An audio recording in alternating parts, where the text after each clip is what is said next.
For today's double indie game review, we turn to two games with very interesting genre combinations. First, with Outpath for some idle logistics clicking fun, and then Limo's Lair for a puzzle action adventure Metroidvania.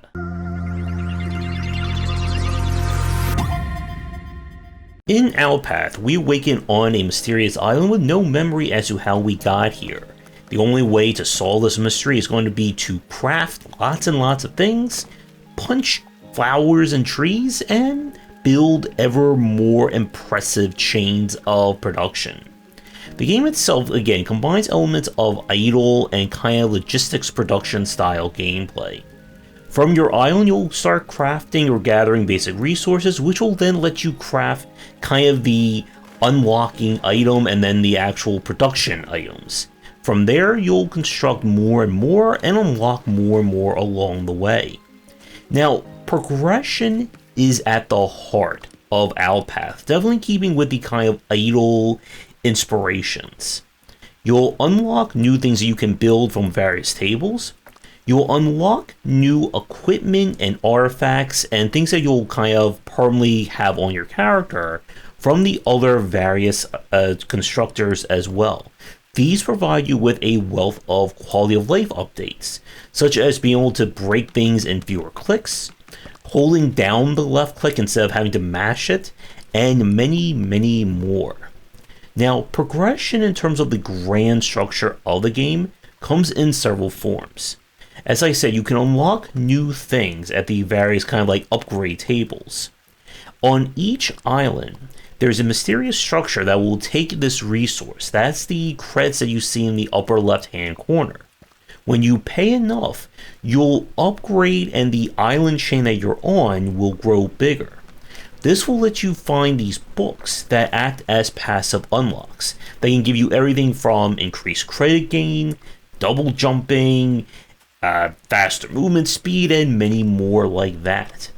And then each island chain also has kind of resource goals that you must construct certain items and then place them in these kinds of smaller pillars in order to move things along. As you go further in, you'll unlock more chains, which will have more biomes, more resources, more things to work with, and the cycle continues again and again. The general gameplay of this one is good. My main issue with this is that it didn't feel like I was progressing in terms of not needing some of the basic resources. You see, in order to construct a lot of the elements, you're going to need kind of the tier 1 resources, such as sand, grass, lumber, which can then be manufactured or refined into a better product, which then that product can then be further refined into a artifact or a gear unlock. The game is definitely going for a slow burn strategy in terms of giving you new things to achieve, upgrading the island chains, and so on. And I would have liked a bit more quality of life features to kind of reduce some of the early grinding. You see, as another point, when you start playing, once you unlock your second island chain, when you move from chain to chain, the chain that you're not in basically turns off. So anything that will auto break down resources, anything that is currently refining or producing, that shuts off entirely. There is an unlock that you can get that allows you to turn on one chain besides the one that you're currently in to be currently active. And that is good, but the game definitely is trying to make everything very slow burn in terms of quality of life. I would have liked, by the time that I was in, or where I was at in Outpath, to basically get something to maybe auto construct or set something to, I just wanted to just keep pumping out glass or keep pumping out cooked meat or anything like that. And I don't know if that is an unlock later in. Now, one thing that is interesting is that the game also promotes synergies. That if you build a structure that synergizes with another one, it will unlock additional unlocks or things you can construct from all the constructors in that chain. And there is a lot to Outpath.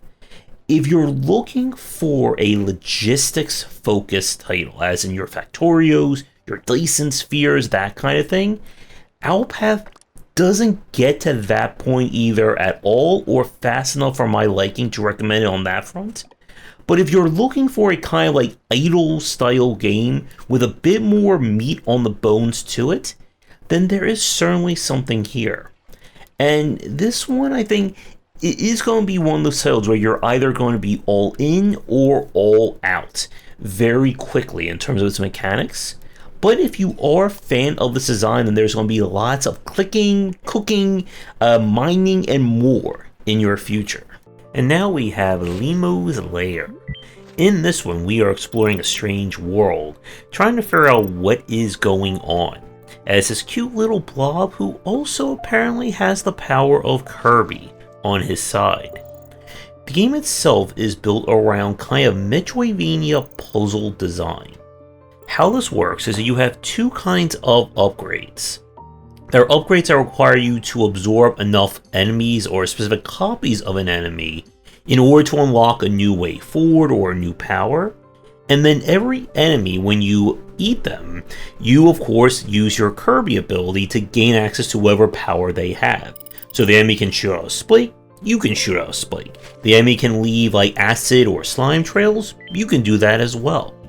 And the twist is that the character kind of unlocks, and you get the latter ones, they only work on the given screen or the given area. When you transition from one area to the next, all those powers get wiped.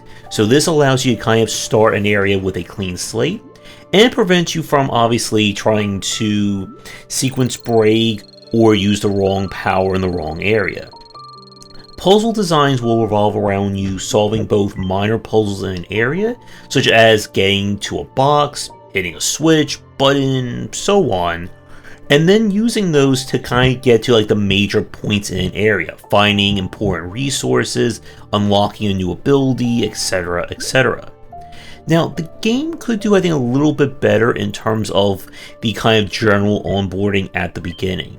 This is one of those games where it's open world, but not really, as you must go to a specific area or specific pathing at the start in order to get the necessary unlocks. Checkpointing is also a little bit weird in the version that we played. You do get checkpoints after like a major point of progression, as in solving a puzzle, getting a resource, etc. But the game does have death pits death traps. You can be crushed by walls and so on. And if you die before you get anything, all the progress that you've made is stop, or it's gone. And that also includes any of the characters that you absorb during that point. And I would have liked, I think, a little bit more generous checkpointing. Maybe even just allowing like a soft checkpoint in an area.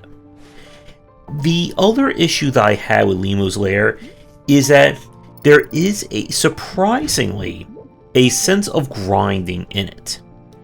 The enemies that appear in each area, they obviously have to respawn because this is how you get your powers and recoup those resources.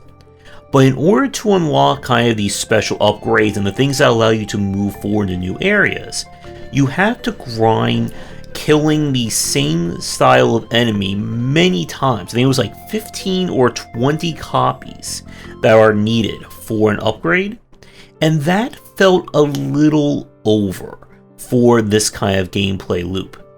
I would have rather it be either like a smaller number or maybe just be some kind of progression in the area, as in you complete this puzzle, complete this boss fight, whatever, hey, you now have this progress.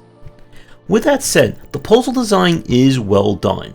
It is another example of a game that does a really good job with very basic mechanics that go with it.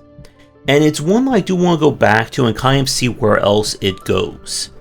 So this one, I don't know if I would say this is on a casual side. I would say this is maybe medium to like core gamer for Metroidvania or puzzles.